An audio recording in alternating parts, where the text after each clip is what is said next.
प्रेक्षकांना आपण मुंबईकडे घेऊन जाऊया। तर आपण जातोय मुंबई उपनगरामध्ये गोरेगाव या मतदारसंघामध्ये ठाकरेंची शिवसेना विरुद्ध भाजपा अशी तगडी लढत झाली आणि यामध्ये भाजपाच्या उमेदवाराचे पारडं जड आहे। कोण आहे संभाव्य आमदार इथले, कोण त्यांच्या विरोधात लढले, पाहुयात ग्राफिक्सच्या माध्यमातून।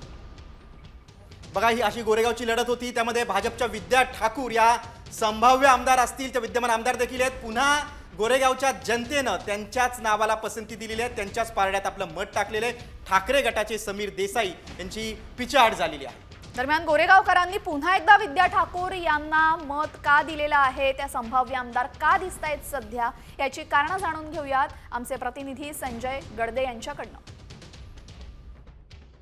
भाजपाच्या विद्या ठाकूर आणि शिवसेना ठाकरे गटाचे उमेदवार समीर देसाई यांच्यामध्ये दुरंगी लढत होतानाचे चित्र या मतदारसंघामध्ये पाहायला मिळत आहे।